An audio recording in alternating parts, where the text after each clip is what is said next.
ଜୟ ଜଗନ୍ନାଥ ଭାଇ ଓ ଭଉଣୀମାନେ। ଉତ୍କଳ ଗୌରବ ପାଠଶାଳା ଆପଣମାନଙ୍କୁ ସ୍ୱାଗତ କରୁଅଛି।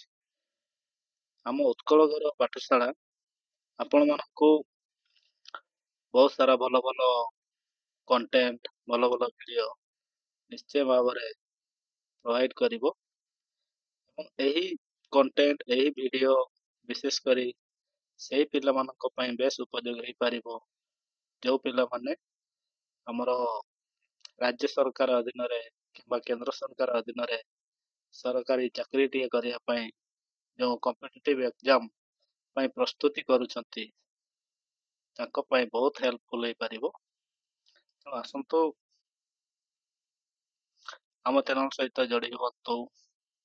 ଆମ ଚ୍ୟାନେଲ୍ ଆପଣମାନଙ୍କୁ ମ୍ୟାଥମେଟିକ୍ସ କିମ୍ବା ଇଂଲିଶ ଗ୍ରାମାରର ବେସିକ୍ ଲେବୁଲ୍ରୁ ଆରମ୍ଭ କରି ଆଡ଼ଭାନ୍ସ ଲେବୁଲ୍ର କଣ୍ଟେଣ୍ଟ ମଧ୍ୟ ପ୍ରୋଭାଇଡ଼ କରିବ। ତେଣୁ ଆମ ଚ୍ୟାନେଲ୍ ସହିତ ଯୋଡ଼ି ହୁଅନ୍ତୁ। ପ୍ରଥମେ ଆମ କଣ୍ଟେଣ୍ଟ, ଆମ ଭିଡ଼ିଓ ଦେଖନ୍ତୁ। ଦେଖିଲା ପରେ କିଛି ତ୍ରୁଟି ରହୁଥିଲେ ପ୍ରଥମେ କମେଣ୍ଟ କରନ୍ତୁ। ଆମେ ସେଥିରେ ପ୍ରତି ନିଶ୍ଚୟ ଯତ୍ନ ନେବା ଏବଂ ଭୁଲକୁ ସୁଧାର କରିବା। ଆଗକୁ କିପରି ଭଲ ଭିଡ଼ିଓ ହେଇପାରିବ, ଭଲ କଣ୍ଟେଣ୍ଟ ହେଇପାରିବ ସେଥିପ୍ରତି ପୁରା ଧ୍ୟାନ ଦିଆଯିବ। ତେଣୁ ଆସନ୍ତୁ ଏଇ କମ୍ପିଟେଟିଭ୍ ଏକ୍ଜାମ୍, କେଉଁ କମ୍ପିଟେଟିଭ୍ ଏକ୍ଜାମ୍ ଦିଆଯିବ, କ'ଣ ସବୁ ସିଲାବସ୍ ରହିବ, ଏସବୁ ବିଷୟରେ ଜାଣିବା। ଆମର ବିଶେଷ କରି ଓଡ଼ିଶା ଗଭର୍ଣ୍ଣମେଣ୍ଟ OSSC ଯେଉଁ କଣ୍ଡକ୍ଟ କରୁଅଛି ARIMN ICDS, ଏହା ସିଲାବସ୍କୁ ବିଶେଷ କରି ଫଲୋ କରିବୁ। ଆମର ଓଡ଼ିଶା ଗଭର୍ଣ୍ଣମେଣ୍ଟ ହଉ କି ଆମର ସେଣ୍ଟ୍ରାଲ ଗଭର୍ଣ୍ଣମେଣ୍ଟ ହଉ, ସବୁଥିରେ ଆମର ମ୍ୟାଥମେଟିକ୍ସ, ଇଂଲିଶ ସବୁ କମନ୍ ସିଲାବସ୍ ରହୁଛି। ତେଣୁ ଆପଣମାନେ ବହୁତ ସାରା ଫାଇଦା ପାଇପାରିବେ। ଦେଖିବା ଏଇ ଯେଉଁ OSSC କିମ୍ବା ରେଲୱେ ଗ୍ରୁପ୍ ଡି କିମ୍ବା SSC, banking, all government exam, ଏଥିରେ ସବୁଥିରେ ମ୍ୟାଥମେଟିକ୍ସ ରହୁଛି ସିଲାବସ୍ ଭାବରେ। ତେଣୁ ଆମ ଚ୍ୟାନେଲ୍ ସହିତ ଯୋଡ଼ି ହୁଅନ୍ତୁ, ନିଶ୍ଚୟ ଲାଭ ଉଠାଇ ପାରିବେ। ଠିକ୍ ଅଛି। ତେଣୁ ଆସନ୍ତୁ ଆମେ ପ୍ରଥମେ ମ୍ୟାଥମେଟିକ୍ସର କ'ଣ ସବୁ ଟପିକ୍ ରହିବ ସେସବୁ ଆମେ ଦେଖିବା।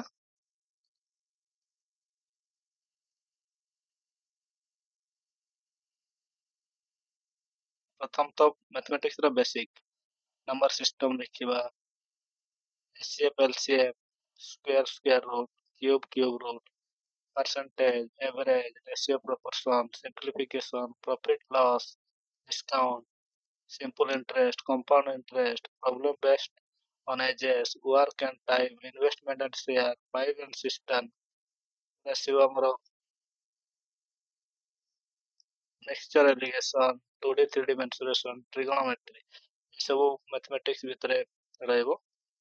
ଡିଆଗ୍ରାମର ଭିତରେ ରହିବ ଆମର transformation of sentences, transformation of word, ସନ୍ଧି, ସମାସ, antonym, synonym, common errors, idioms, phrases, ତଦ୍ଧିତ, କୃଦନ୍ତ, punctuation marks, translation English to Odia, comprehension of unseen passage, ରୂଢ଼ି, ଲୋକବାଣୀ, type of sentences, ଶୁଦ୍ଧ ଅଶୁଦ୍ଧ, English word, meaning in Odia, English ଗ୍ରାମର ମଧ୍ୟରେ ଯେଉଁ ଟପିକ୍ ରହିବ ସେଥିରେ spelling test, subject verb agreement, English to Odia translation, preposition, grammatical correction, direct and indirect speech, active voice and passive voice, unseen passage, verbs, tenses, type of sentences, connectors, comparison, article, noun, pronoun, preposition, modals, ଏସବୁ topic ରହିବ।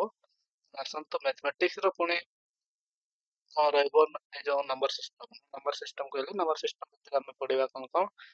ପ୍ରଥମତଃ ଦେଖିବା system ମଧ୍ୟରେ ରହିବ ଆମର unit digit କ'ଣ, reminder ଥିଓରେମ୍, DO, PGP, classification, rules of numbers, number of zeros, factors, square, perfect cube, quotient, dividend, mixed questions, ଏସବୁ number system ଭିତରେ ଆସିବ। ଏହା ବ୍ୟତୀତ ଅନ୍ୟ ଗୋଟେ ପରେ ଗୋଟେ ଭିଡ଼ିଓ କରୁ ଆସିବ ନୂଆ ଟପିକ୍। ତେଣୁ ଆସନ୍ତୁ ଆଜି ପ୍ରଥମ ଭିଡ଼ିଓ, ତେଣୁ ଗୋଟେ ଦୁଇଟା କ୍ୱେଶ୍ଚନ୍ ନିଶ୍ଚୟ ଆପଣ ଦେଖନ୍ତୁ। ଆସନ୍ତୁ ତାହେଲେ ମ୍ୟାଥମେଟିକ୍ସର କେତେ ଗୁଡ଼ାଏ କ୍ୱେଶ୍ଚନ୍ ଦେଖିବା।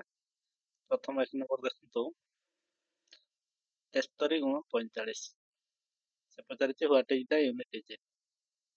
ତେଣୁ 73 ଗୁଣ 45 ସେ ପଚାରିଛି, ଯାହା ବି ଗୁଣଫଳ ଯାହା ବି ହଉ କାହିଁକି ୟୁନିଟ୍ ଡିଜିଟ୍ କେତେ ହବ। ତେଣୁ ଦେଖନ୍ତୁ 73 ସହିତ 45 ଏତେ ବଡ଼ ସଂଖ୍ୟା ଗୁଣନ କରିବା ନାହିଁ, ଆମକୁ ଦରକାର କେବଳ ୟୁନିଟ୍ ଡିଜିଟ୍। ତେଣୁ ଆମର 73ର ୟୁନିଟ୍ ଡିଜିଟ୍ କିଏ ଅଛି? 3। ଆଉ 45 ର ୟୁନିଟ୍ ଡିଜିଟ୍ କିଏ ଅଛି? 5। ଆମେ କେବଳ 3 ସହିତ 5 ଗୁଣ କରିବା, 3 5 15। ଏଇଠି ଯୋଉ ୟୁନିଟ୍ ଡିଜିଟ୍ ଆସିଲା ଏଇଟା ହିଁ ହବ ଆନ୍ସର। ବୁଝିପାରିଲେ? ବାସ୍।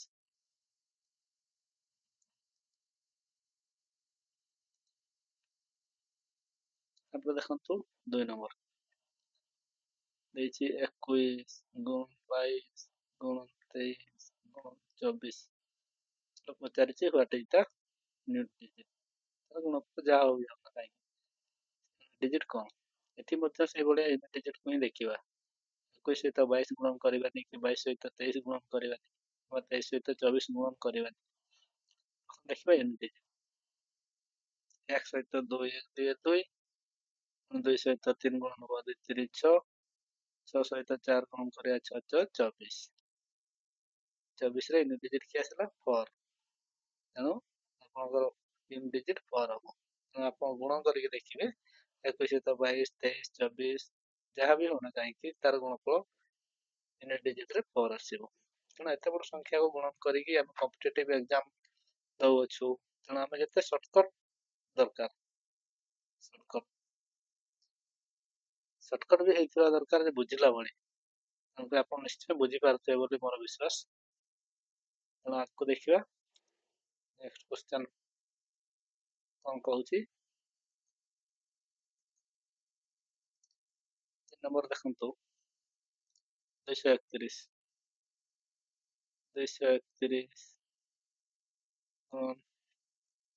498 ଗୁଣ 561 ଗୁଣ 343 ଗୁଣ 1077 ଗୁଣ 599। ସେ ପଚାରିଛି what is the unit digit.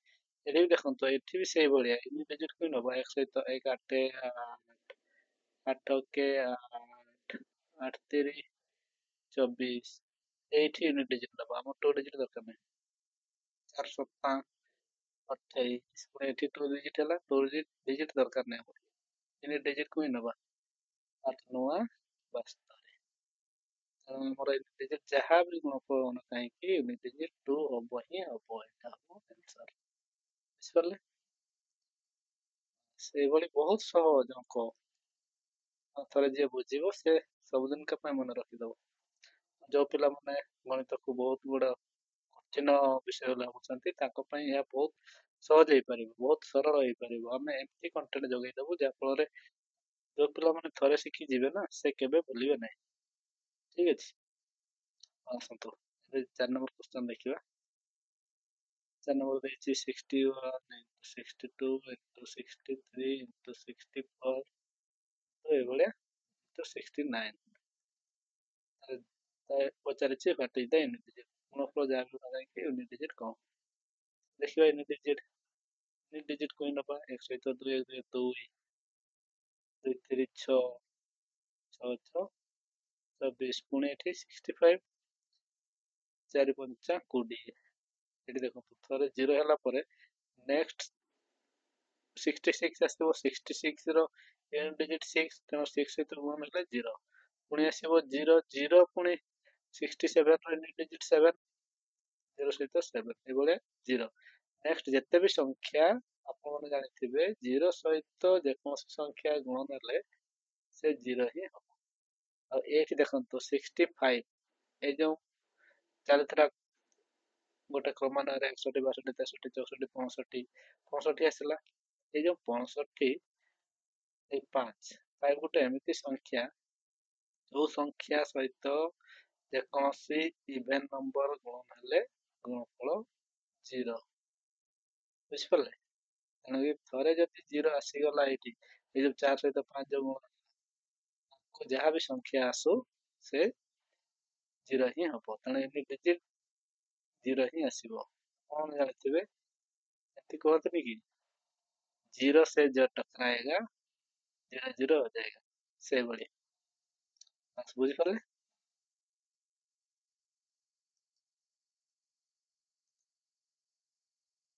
Last question ଦେଖିବା, ଆଉ ଗୋଟେ କ୍ୱେଶ୍ଚନ ଦେଖିଦବା, ତେଣୁ ଭିଡ଼ିଓ ବେଶୀ ଲମ୍ବା କରିବାନି। ପ୍ରଥମ video, if the unit digit in the product is 2, the digit in place of adjoint is dash। ତାମାନେ ସେ ଦେଇଛି 460 गुण 46 गुण 28 adjoint गुण 484। ସେ କହିଛି ୟୁନିଟ୍ ଡିଜିଟ୍ ହବ 2, କିନ୍ତୁ ସେ କହିଛି adjoint ବଦଳରେ କଣ ବସିବ।